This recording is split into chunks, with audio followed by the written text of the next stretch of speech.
রিজিকের ব্যাপারে একটি ধারণা আপনাদেরকে দিতে, আপনাদের আইডিয়াটা যাতে ক্লিয়ার থাকে, কনসেপ্ট যাতে ক্লিয়ার থাকে। প্রিয় ভাই এবং বোনেরা, আমরা অনেকে, সবাই না, অনেকে মনে করি যে রিজক হচ্ছে যেটা আমরা খাই, যেটা আমরা খাই এটা রিজিক, অথবা যে অর্থ আমরা উপার্জন করি এটা রিজিক। আমাদের অনেকের ধারণা। আসলে রিজিকের ব্যাপারে আমাদের ধারণাটা পূর্ণাঙ্গ নয়, এর বাইরেও অনেক কিছু আছে। রিজকের বাংলা হচ্ছে জীবন উপকরণ, ইংরেজিতে বলে সাস্টেনেন্স বা প্রভিশন। অর্থাৎ জীবন পরিচালনায় একটা মানুষের যা যা লাগে তার সবই রিস্ক। শুধু আমরা যেটা খাই, যেটা উপার্জন করি, শুধু এতটুকুই রিস্ক নয়, এটা অনেক ওয়াইডার সেন্সে আমাদেরকে চিন্তা করতে হবে। আমরা আমাদের পুরো জীবন জুড়ে যা পাই, যা খাই, যা অর্জন করি, যেটা লাভে ধন্য হই, সবটাই রিস্ক। আমরা অনেকে যে বুঝি যেটা আমরা খাই, যেটা উপার্জন করি এটা রিস্ক, এটা যে একেবারেই রিস্ক নয় সেটা নয়, তবে এটা আংশিক সত্য, এটাও রিস্ক। অর্থ, খাদ্য, জাগতিক সম্পদ, এটাও রিস্ক, কিন্তু এটা রিস্কের সর্বনিম্ন স্তর, the lower level of provision, the lower level of risk হচ্ছে এই যে খাদ্য, অর্থ, জাগতিক সম্পদ। রিজিকের সর্বনিম্ন স্তর হচ্ছে এটা। আর রিজিকের সর্বোচ্চ স্তর হচ্ছে ফিটনেস। সুবহানাল্লাহ বিহামদি। আমরা অনেকে এটাকে নেগলেক্ট করি, গুরুত্ব দেই না, কিন্তু এটাই রিজিকের সর্বোচ্চ স্তর, ফিটনেস। আপনি ফিট থাকা, অর্থাৎ ফিজিক্যাল অ্যান্ড মেন্টাল ফিটনেস, শারীরিক এবং মানসিক সুস্থতা, এটা রিজিকের সবচাইতে উচ্চতম স্তর, দ্য হায়ার স্টেজ অফ রিস্ক, প্রভিশন, সাস্টেনেন্স, ফিটনেস, সুস্বাস্থ্য, শারীরিক এবং মানসিক সুস্থতা। কারণ আমাদের স্বাস্থ্য যদি ভালো না থাকে, ফিজিক্যালি মেন্টালি যদি আমরা ফিট না হই, পৃথিবীর সব নেয়ামত আমার পায়ের সামনে হাজির করলেও আমি কিছুই উপভোগ করতে পারবো না। এজন্য এইটা সবচাইতে বড় রিস্ক। এবং রাসূলুল্লাহ সাল্লাল্লাহু আলাইহি ওয়াসাল্লাম তিনি বলেছেন যে নি'মাতান মাগবুনুন ফীহিমা কাসীরুম মিনান নাস, আস-সিহহাতু ওয়াল ফারাগ। দুটি নিয়ামত আছে যে দুটি নিয়ামতের ব্যাপারে মানুষ খুবই গাফেল, উদাসীন, গুরুত্ব দেয় না। তার মধ্যে একটা হচ্ছে আস-সিহহা, সুস্বাস্থ্য, আর একটা হচ্ছে আল ফারাগ, অবসর। আমরা যখন খুব ব্যস্ত হয়ে পড়ি, নাভিশ্বাস, সময় নাই, খুবই রাশিং, তখন বুঝি যে অবসরের কত দাম। আবার আমরা যখন ফিজিক্যালি উইক হয়ে পড়ি, অসুস্থ হয়ে যাই, তখন বুঝি সুস্বাস্থ্যের কত দাম। তো রিজিকের সর্বনিম্ন স্তর হচ্ছে, প্রিয় ভাই এবং বোনেরা, খাদ্য, টাকা পয়সা, জাগতিক সম্পদ, এগুলা। আর রিজিকের সর্বোচ্চ স্তর হচ্ছে fitness, physical and mental fitness. আর রিজিকের সর্বোত্তম স্তর হচ্ছে পুণ্যবান জীবন সঙ্গী এবং নেককার সন্তান, ফায়াস ওয়াইফ অ্যান্ড চিলড্রেন। সুবহানাল্লাহ বিহামদি। একটু খেয়াল করে দেখেন যে আমার লাইফ পার্টনার, আমার জীবন সঙ্গিনী, সে যদি আল্লাহওয়ালা হয়, সে যদি ভালো হয়, আর আমার সন্তানটা যদি আল্লাহওয়ালা হয়, আমার ঘরটাই তো জান্নাত, ঠিক কিনা? তো এটা হচ্ছে রিজিকের সর্বোত্তম স্তর। জীবন সঙ্গিনী সে যদি নেককার হয়, আল্লাহওয়ালা হয়, মুতিয়া কানিতা সে যদি হয়, আর আমার সন্তান, আমার চিলড্রেন, সেও যদি ফায়াস হয়, তাহলে আমার ঘরটাই হচ্ছে paradise, a piece of paradise in this দুনিয়া। সুবহানাল্লাহ। আমরা আম্মাজান খাদিজাতুল কুবরা আত-তাহিরা রাদিয়াল্লাহু তাআলা আনহা, ওনার কথা জানি যে বিষ্ণু ঈসা ইসলামের স্ত্রী আমাদের আম্মাজান রাসূলুল্লাহ সাল্লাল্লাহু আলাইহি ওয়াসাল্লামকে বড্ড ভালোবাসতেন, আগলে রাখতেন সব সময়, মেন্টালি সাপোর্ট দিতেন, ফিনান্সিয়ালিও সাপোর্ট দিতেন। বিষ্ণু ঈসা ইসলামকে আম্মাজান খাদিজা এতই ভালোবাসতেন, বিষ্ণু ঈসা ইসলাম বলতেন রুজিকতু হুব্বাহা, আমি খাদিজার ভালোবাসাকে রিজিক হিসেবে পেয়েছি। সুবহানাল্লাহ। রাসূল সাল্লাল্লাহু আলাইহি ওয়াসাল্লাম এই শব্দটা ইউজ করেছেন, রিজিক, রুজিকতু হুব্বাহা। এবং তিনি দোয়া করার সময় বলতেন, আল্লাহ, কিয়ামতের সে বিভীষিকাময় দিনে, যেদিন বন্ধু বন্ধুকে চিনবে না, স্বামী স্ত্রীকে চিনবে না, বাবা সন্তানকে চিনবে না, পীর সাহেব মুরিদকে চিনবে না, নেতা কর্মীকে চিনবে না, ভাই বোনকে চিনবে না, সেই কঠিন মুহূর্তে আল্লাহ, আমি আমার খাদিজাকে যেন ভুলে না যাই। রুজিকতু হুব্বাহা, খাদিজার প্রতি ভালোবাসা আল্লাহ তাআলা আমার হৃদয়ে রিজিক হিসেবে দিয়েছে। তাহলে রিজিকের সর্বোত্তম স্তর হচ্ছে পুণ্যবান স্ত্রী, নেককার সন্তান। আর রিজিকের পরিপূর্ণ স্তর হচ্ছে মহান আল্লাহ তাআলার সন্তুষ্টি। রিজকের পরিপূর্ণ স্তর যেটা, সেটা হচ্ছে রিদাল্লাহ, আল্লাহ তাআলার সন্তুষ্টি। আমার আল্লাহ যদি আমার উপর সন্তুষ্ট হয়ে যায়, আমাদের আর কিছু লাগে? আর কিছু লাগবে? এটাই তো আমাদের এক্সপেকটেশন, এটাই তো আমাদের কামনা বাসনা, এটাই আমাদের ইচ্ছা যে আমার আল্লাহ আমার উপর সন্তুষ্ট হবেন। এটা হচ্ছে পরিপূর্ণ স্তর রিজিকের। এটা যে পায় তার আর কিছু লাগে না। এবং এটা মানুষ নিশ্চিত হতে পারে যখন সেই দুনিয়ার জীবনকে শেষ করে আলামুল বারজাখের দিকে যেতে শুরু করে। তখন তাকে বলা হয়, ইয়া আইয়াতুহান নাফসুল মুতমাইন্না ইরজিই ইলা রাব্বিকি রাদিয়াতাম মারদিয়া ফাদখুলি ফি ইবাদি ওয়াদখুলি জান্নাতি। হে প্রশান্ত আত্মা, হে প্রশান্ত আত্মা, প্রবেশ করো, তোমার রবের দিকে চলে এসো, সন্তুষ্ট চিত্তে সন্তোষ ভাজন হয়ে আমার কাছে এসো, আমার জান্নাতে প্রবেশ করো। সুবহানাল্লাহ বিহামদি। এই দুনিয়া ছেড়ে যখন আমরা যাব, তখন যদি এই অ্যানাউন্সমেন্টটা আমার জন্য দেয়া হয়, আমার আর কিছু চাওয়ার পাওয়ার আছে? প্রিয় ভাই এবং বোনেরা বলেন, এই আল্লাহর সন্তুষ্টির ঘোষণা যদি আমি এই পৃথিবী থেকে বিদায় লগ্নে পেয়ে যাই, আমাদের আর কিছু চাওয়া পাওয়ার আছে? ইয়া আইয়াতুহান নাফসুল মুতমাইন্না ইরজিই ইলা রাব্বিকি রাদিয়াতাম মারদিয়া। আমরা কিছুদিন আগে আমাদের সকলের প্রিয় আল্লামা দেলোয়ার হোসেন সাঈদী রাহিমাহুল্লাহ নওয়ারাল্লাহু মারকাদাহু ওয়া জাআলাল ফিরদাউস মাসওয়াহু, ওনাকে আমরা হারিয়েছি। আমি যখন ওনার শোক বার্তা নিয়ে ফেসবুকে স্ট্যাটাস লিখি, কমেন্টে আমি এই আয়াতটা লিখেছিলাম। আমি খুঁজে পাচ্ছি না যে আমি কি দিয়ে এটার উপমা দিব, কি দিয়ে ওনার বিদায়ের উপমা আমি জানাবো। আমি খুঁজে পাচ্ছিলাম না কোনো আয়াত। তখন এই আয়াতটা লিখে আমি উপমা দিয়েছি। আল্লাহু আকবার। গোটা বিশ্বের মানুষ কেঁদেছে, গোটা বিশ্বের মানুষ গায়েবানা জানাজা পড়েছে, গোটা বিশ্বের মানুষ ওনাকে অশ্রুসিক্ত বিদায় দিয়েছে। From north to the south, from east to the west, the entire globe, মিন মাশারিকিল আরদি ইলা মাগারিবিহা, অশ্রুসিক্ত বিদায় তিনি পেয়েছেন। এটাই আল্লাহ তাআলার সন্তুষ্টির একটা জলজ্যান্ত নমুনা। জোরে বলেন ঠিক কিনা? এর চেয়ে জলজ্যান্ত নমুনা আমার জীবদ্দশা আমি দেখিনি। এত মানুষের কান্না, কাবার গিলাফ ধরে কান্না, এভাবে ভালোবাসা প্রকাশ করা, এভাবে তার প্রতি তার জন্য অশ্রুসিক্ত দোয়া করা, কান্না জড়িত দোয়া, এটাই প্রমাণ করে যে আল্লাহ তাআলা ওনার উপর সন্তুষ্ট হয়ে গিয়েছেন। ওনার আর কি চাই? আমাদের আল্লাহর আর কি চাই? আর কিছুর দরকার নাই, ঠিক কিনা? এ যে পরম সৌভাগ্য, এরকম বিদায় নিতে পারা এটা পরম সৌভাগ্য। আমরা আল্লাহর জন্য দোয়া করি, আল্লাহ তাআলা সারা জীবন তিনি যেমনি কোরআনের বার্তাকে গোটা বিশ্বব্যাপী পৌঁছিয়ে দিয়েছেন, তার কবরটাকে আল্লাহ তাআলা কোরআনের নূর দিয়ে আলোকিত করে দেখ। কোরআনকে আল্লাহ তাআলা তার কবরের সাথী বানাক। কোরআনকে আল্লাহ তাআলা তার কিয়ামতের দিন, in the day of judgement, তার পক্ষে শাহাদাতকারী হিসেবে কবুল করুন। সম্মানিত ভাই এবং বোনেরা, আল্লাহ তাআলার সন্তুষ্টি পরিপূর্ণ রিজিক। এটা হচ্ছে পরিপূর্ণ, দ্য কমপ্লিট রিস্ক। তাহলে আমরা যেটা ভাবি অর্থ, আমরা যেটা ভাবি সম্পদ, এটা রিজিকের সর্বনিম্ন স্তর। সর্বোচ্চ স্তর হচ্ছে fitness, physical and mental fitness. সর্বোত্তম স্তর হচ্ছে পুণ্যবান স্ত্রী, নেককার সন্তান। আর পরিপূর্ণ স্তর হচ্ছে আল্লাহ তাআলার সন্তুষ্টি। হাদিসে সবরকে বলা হয়েছে সবচেয়ে প্রশস্ত স্তর। as-sabr, patience, ধৈর্য। রাসূলুল্লাহ সাল্লাল্লাহু আলাইহি ওয়াসাল্লাম বলেছেন, মা রুজিকা আবদুন খায়রান লাহু ওয়ালা আওসা মিনাস sabr। সবরের চেয়ে কোনো প্রশস্ত নেয়ামত, প্রশস্ত রিজিক আল্লাহ তাআলা কোনো বান্দাকে দেয়নি। ধৈর্য। আমাদের অনেকের ধৈর্য কম। আপনাদের কি অবস্থা? ধৈর্য আছে তো? হ্যাঁ, সবার ধৈর্য আছে না? আপনাদের দেখেই বোঝা যাচ্ছে মাশাআল্লাহ, খুব ধৈর্যের সাথে আপনারা একেবারে শেষ সময় পর্যন্ত আছেন।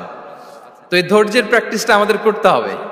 আমরা যেন অস্থির না হয়ে যাই, আমরা যেন আতঙ্কিত না হই, আমরা যেন প্রশান্ত থাকি, আমরা যেন ধৈর্যের প্র্যাকটিস করি। বিশেষ করে আমাদের সন্তানদের এটা শেখাতে হবে। কারণ ধৈর্য এটা এমন একটা গাছ, যে গাছে সারা গায়ে কাটা কিন্তু এর ফলটা বড় মিষ্টি। ধৈর্য এমন একটা গাছ, যে গাছে সারা গায়ে কাটা কিন্তু এর ফলটা বড় সুস্বাদু। তো সেই টেস্টি ফ্রুট যদি আপনি ট্রাই করতে চান, আপনাকে ধৈর্য ধারণ করতে হবে। তাহলে হাদিসের আলোকে আমরা জানলাম রিজিকের সবচাইতে প্রশস্ত স্তর হচ্ছে ধৈর্য। রিজিকের সবচাইতে কল্যাণকর স্তর হচ্ছে হিকমা। আল্লাহ তাআলা বলছেন, ইউতিল হিকমাতা মান ইয়াশা ওয়ামান ইউতাল হিকমাতা ফাকাদ উতিয়া খায়রান কাসীরা। আল্লাহ যাকে চান তাকে এই হিকমা দেন, আর যাকে আল্লাহ তাআলা হিকমা দেন তাকে প্রভূত কল্যাণ দান করেন। হিকমা, প্রজ্ঞা, উইজডম, নলেজ আর কমন সেন্স দুইটা যখন একসাথে হয় এটা উইজডম হয়ে রিফ্লেক্ট করে। আই রিপিট, জ্ঞান এবং আকল, নলেজ আর কমন সেন্স দুইটা যখন একসাথে হয় ওটা হয়ে যায় উইজডম বা প্রজ্ঞা।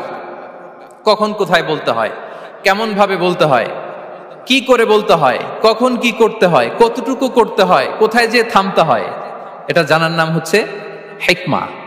আর হিকমা হচ্ছে সবচাইতে কল্যাণকর রিস্ক। সম্মানিত সুধী, এটা হচ্ছে আমার introductory discussion. The concept of রিস্কের ব্যাপারে এখন মোটামুটি আমাদের একটা আইডিয়া ক্লিয়ার হয়েছে না? রিস্ক কি, কত ধরনের হতে পারে, রিস্কের সবচেয়ে নিম্ন স্তর কি, সর্বোচ্চ স্তর কি, সবচেয়ে প্রশস্ত স্তর কোনটা, সর্বশ্রেষ্ঠ স্তর কোনটা, সবচেয়ে কল্যাণকর স্তর কোনটা। এ পর্যায়ে আমরা জানবো যে এই রিজিকের বন্দোবস্ত কে করেন। কে করেন বলেন তো দেখি? এই রিজিকের বন্দোবস্ত একচ্ছত্রভাবে আল্লাহ তাআলা এটা নিয়ন্ত্রণ করেন। তিনি রিজিকের মহাব্যবস্থাপক। যে আয়াত দিয়ে আমি শুরু করেছি প্রিয় ভাই এবং বোনেরা, ওমা মিন দাব্বাতিন ফিল আরদি ইল্লা আলাল্লাহি রিজকুহা ওয়া ইয়ালামু মুস্তাকাররাহা ওয়া মুস্তাওদাআহা কুল্লুম ফি কিতাবিম মুবিন। ভূপৃষ্ঠে বিচরণশীল যত প্রাণী আছে এই সবগুলো প্রাণীর রিজিকের ব্যবস্থাপনা আল্লাহ তাআলা নিজ কুদরতে করেন, এবং এই প্রত্যেকটা প্রাণীর স্থায়ী অস্থায়ী নিবাস সম্পর্কে, অবস্থান সম্পর্কে তিনি জানেন। এখানে যদিও ফিল আরদি বলা হয়েছে, বস্তুত জলে, স্থলে, বায়ুমণ্ডলে যত লিভিং ক্রিয়েচার আছে সব লিভিং ক্রিয়েচারের রিজিকের বন্দোবস্ত করেন কে? এজন্য তিনি হচ্ছেন রাজ্জাক। তিনি ওনার একটা নাম দিয়েছেন যে আমি হচ্ছি আর রাজ্জাক, ইন্নাল্লাহা হুয়ার রাজ্জাকু যুল কুওয়াতিল মাতিন। নিশ্চয় আল্লাহ তাআলা তিনি হচ্ছেন আর রাজ্জাক, তিনি রিজিকের ব্যবস্থাপক। যে কেউ রাজ্জাক হতে পারে না, চাইলে রাজ্জাক হওয়া যায় না। রাজ্জাক একজন, তিনি কে? আল্লাহ। রিজিকের রেসপন্সিবিলিটি আল্লাহ, রিজিক নিয়ে চিন্তা আল্লাহর। তো আল্লাহর চিন্তা আমি করলে হবে? বলেন, যেটা দায়িত্ব আল্লাহ, যে রেসপন্সিবিলিটি আল্লাহর, ওই রেসপন্সিবিলিটি আমি নিলে হবে? হবে না। তাহলে আল্লাহ তাআলা নিজেকে আর রাজ্জাক বলে কোরআনে আমাদের সামনে উপস্থাপন করেছেন। রাজ্জাকের তিনটা বৈশিষ্ট্য আছে। যেই সত্তার মধ্যে তিনটা বৈশিষ্ট্য খুঁজে পাওয়া যায় তিনি হচ্ছেন আর রাজ্জাক, দ্য প্রোভাইডার, দ্য সাস্টেইনার। আর রাজ্জাক কোন সেই তিন গুণ? এক নম্বর গুণ হচ্ছে নো ডেফিসিয়েন্সি, তার কোনো অভাব থাকবে না। হু continuously provide sustenance to his creatures, যে লাগাতার, নিয়মিত, প্রতিনিয়ত তার সৃষ্টিকে রিজিক দেন এবং গোটা বিশ্বকে রিজিক সরবরাহ করতে যে তার ধনভাণ্ডারের 1 ইঞ্চিও কমে না। সুবহানাল্লাহ বিহামদি। এই যে সাইয়েদনা আদম আলাইহিস সালাম থেকে শুরু করে আপ আনটিল নাও গোটা বিশ্বের সবগুলো মানুষকে, জিন জাতিকে, পক্ষীকুল, সাগরের অতল গহ্বরে দ্য ব্লু ওয়েল, নীল তিমিগুলোকে, বিশাল মাছগুলোকে, এই সব কিছুকে যে আল্লাহ তাআলা রিজিক সরবরাহ করছেন, আল্লাহর যে ধনভাণ্ডার একটু কমে আসার কথা না এতদিনে? কি বলেন? এত হাজার হাজার বছর রিজিক দেওয়ার পরও তার ধনভাণ্ডার কমে নাই? না। আল্লাহ বলে তোমাদের যার যা লাগবে, যার যা চাহিদা, যার যেটা দরকার সবও যদি দিয়ে দেয়, আমি আল্লাহর ধনভাণ্ডারের 1 ইঞ্চিও কমবে না। আর Razzak যুল কুওয়াতিল মাতিন, the provider, the sustainer. তাহলে রাজ্জাক হতে হলে ওই সত্তার তিনটা গুণ লাগে। এক হচ্ছে নো ডেফিসিয়েন্সি, তার কোনো ঘাটতি থাকতে পারবে না। 2 নম্বর কোয়ালিটি হচ্ছে নেভার ফরগেটফুল, তিনি ভুলতে পারবেন না। Who never forget the needs of his creation, তার সৃষ্টির কোথায়, কার, কখন, কোনটা লাগে এটা ভুলে গেলে চলবে না। ধরেন তিনি নর্থ আমেরিকাতে, এখানে কানাডায় যারা আছে, আমেরিকাতে যারা আছে তাদেরকে রিজিক দিচ্ছে। ওদিকে সাউথ আমেরিকাতে, ব্রাজিলে, আর্জেন্টিনার জঙ্গলে কিছু জনগোষ্ঠী রয়ে গেছে, এদের কথা আল্লাহ ভুলে গেছে। তারা বেঁচে থাকতে পারবে? আফ্রিকার জঙ্গলে যারা আছে তাদেরকেও যে রিজিক দিতে হবে, যখন যেটা লাগে সরবরাহ করতে হবে, এটা যদি আল্লাহ ভুলে যায় তোরা বাঁচবে? বলেন। তাহলে যিনি আর রাজ্জাক তিনি হচ্ছেন নেভার ফরগেটফুল, কখনো তার সৃষ্টির কখন কি লাগে এটা কখনো তিনি ভুলতে পারবেন না। আল্লাহ তাআলা ভুলেন না, তিনি ভুলেন না, তিনি সব খেয়াল রাখেন। যখন যার যেটা যতটুকু দরকার তখন তাকে ততটুকু যিনি দেন তার নাম হচ্ছে রাজ্জাক। রাজ্জাক হতে গেলে যেই কোয়ালিটি লাগে তার 3 নম্বর কোয়ালিটি হচ্ছে কম্প্যাশনেট। কম্প্যাশনেট, দয়ালু, অনেক বেশি দয়ালু, এত বেশি দয়ালু যে তার বিরোধিতা করলেও তাকে রিজিক দেয়া থেকে তিনি বঞ্চিত করেন না। His disobedience effects the risk but not stop the risk. আপনি যদি আল্লাহর অবাধ্য হন, আপনার রিজিকের বারাকা হয়তো কমে যাবে, কিন্তু রিজিক বন্ধ হবে না। যে গোটা বিশ্বে যারা অবিশ্বাসী আছে, যারা নাস্তিক আছে, যারা আল্লাহদ্রোহী আছে, তারা কি খেয়ে পরে বেঁচে নাই? বলেন, তাদেরকে কি আল্লাহ তাআলা রিস্ক দিচ্ছে না? এই তো সুবহানাল্লাহ। কম্প্যাশনেট, এত দয়ালু, তার যারা বিরোধী, তাকে যারা গালি দেয়, তাকে যারা বিশ্বাস করে না, তাকে যারা সেজদা দেয় না, তিনি তাদেরকেও খাওয়ায়, তিনি তাদেরকেও সুস্থ রাখে, তিনি তাদেরকেও হাত খুলে দান করে। আল্লাহু আকবার। আর রাজ্জাক, ইন্নাল্লাহা হুয়া রাজ্জাকু যুল কুওয়াতিল মাতিন। তাহলে এই 3টা গুণ থাকতে হবে রাজ্জাক হতে হলে। No deficiency, never forgetful, compassionate. এবং আল্লাহ তাআলা বলছেন, আম্মান হাযাল্লাযী ইয়ারযুকুকুম ইন আমসাকা রিজকাহ বাল লাজ্জু ফি উতুমি ওয়া নুফুর।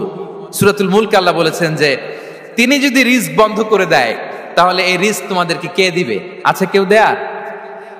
সূরা মুলকের শেষ আয়াতে আল্লাহ বলেছেন যে তোমরা যে সুমিষ্ট পানি খেয়ে বেঁচে আছো, এটা যদি একেবারে জমিনের অতল গহ্বরে আমি নিয়ে যাই, কে এনে দিবে তোমাদেরকে পানি?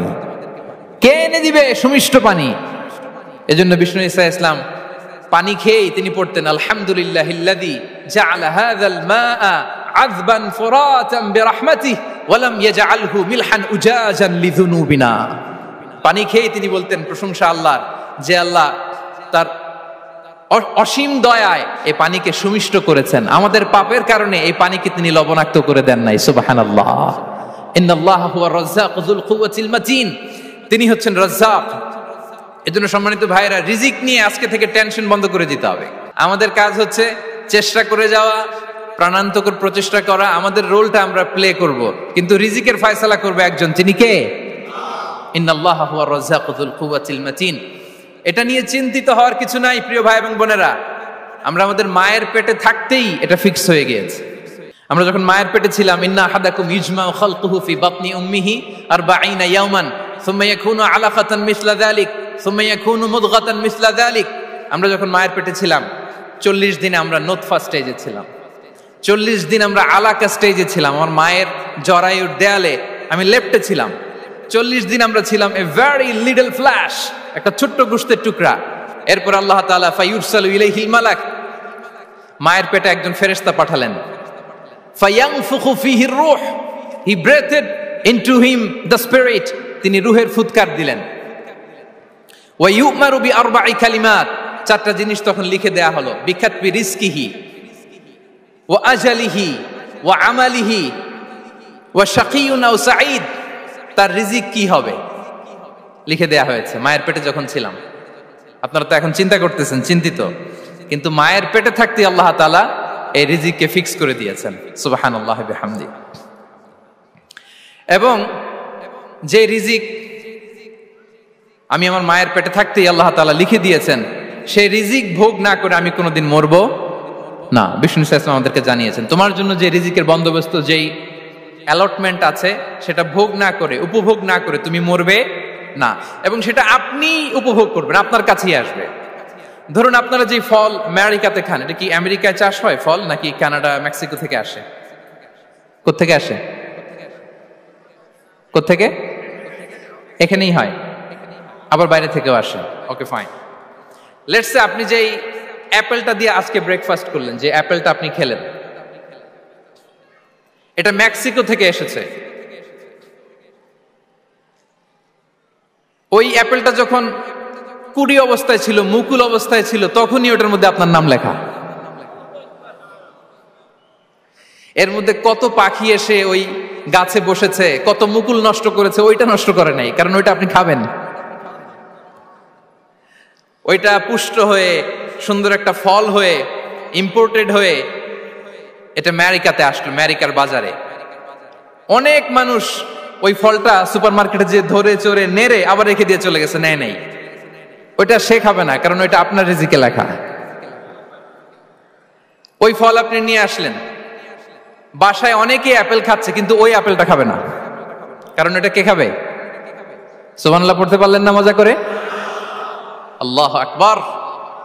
আপনার জন্য যে রিজিক নির্ধারিত এটা আপনিই খাবেন।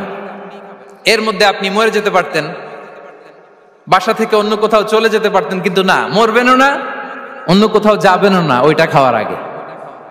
This is the essence of risk, this is the essence of provision, sustenance. ইন্নাল্লাহা হুয়া রাজ্জাকু যুল কুওয়াতিল মাতিন। মায়ের পেটে থাকতে নির্ধারিত, ওই ফল কেউ টাচ করবে না up until you try it. This is risk. এই কথাটাই বিষ্ণু ঈসা ইসলাম খুব সুন্দর করে বলেছেন, লা তামুতু নাফসুন হাত্তা তাস্তাকমিলা রিজকাহা। অন্য বর্ণনায় এসেছে লা তামুতু নাফসুন হাত্তা তাস্তাউফিয়া রিজকাহা। মানুষের জন্য যে রিজিকের বরাদ্দ সেটা উপভোগ না করে, সেটা না খেয়ে ওই মানুষ এই দুনিয়া থেকে বিদায় নিতে পারে না। তাহলে আমার রিস্ক ভোগ না করে আমি মরবো না, এবং এটা যেহেতু আপনার জন্য নির্ধারিত, এটা আপনি পাবেনই। এখন এটা কি হালাল পন্থায় আপনি পাবেন না হারাম পন্থায় পাবেন, দ্যাট ইজ ইউর ডিসিশন। আপনার রিস্ক আপনার কাছে আসবে, এটা নির্ধারিত না অনির্ধারিত? বলেন তো, আমি সবার কাছ থেকে শুনবো, রিস্ক কি নির্ধারিত না অনির্ধারিত? ফিক্সড, নির্ধারিত। ফর এন এক্সাম্পল, ধরুন আপনি সারা জীবনে 1 কোটি টাকা ইনকাম করবেন। কয় কোটি? 1 কোটি টাকা ইনকাম করবেন, এটা নির্ধারিত, আল্লাহ তাআলা ফিক্স করে ফেলেছেন, এটা আল্লাহর সিদ্ধান্ত। কিন্তু এই 1 কোটি হালাল পন্থায় আপনি উপার্জন করবেন না হারাম পন্থায়, এটা আপনার সিদ্ধান্ত। So now the decision is years. যদি আপনি পরিশ্রমী হন, যদি আপনি সৎ পথ অবলম্বন করেন, তাহলে ওই 1 কোটি আসবে আপনার কাছে, কিন্তু হালাল পন্থায়। আর যদি আপনি হালাল হারাম মিক্স করেন, টেবিলের উপর দিয়েও নেন, নিচ দিয়েও নেন, আসবে কিন্তু 1 কোটি। আসবে কয় কোটি? কথা বুঝে নাই বোধহয়। টেবিলের নিচ দিয়েও যদি নেন, সারা জীবনে আপনি পাবেন কত? 1 কোটি। So now the decision is years. সিদ্ধান্ত আপনার, হালাল পন্থায় উপার্জন করবেন না হারাম পন্থায়? বলেন, হালাল না হারাম? হারামের সাথে আমাদের কোনো সম্পর্ক? হারামকে আমরা এই কনভেনশন সেন্টার থেকে না বলে দিলাম, আওয়াজ করে বলুন নো। হারামের সাথে আমাদের কোনো সম্পর্ক? আল্লাহ তাআলার দেয়া বরাদ্দ রিস্ক আমরা হালাল পন্থায় উপার্জন করবো ইনশাআল্লাহ। বলেন।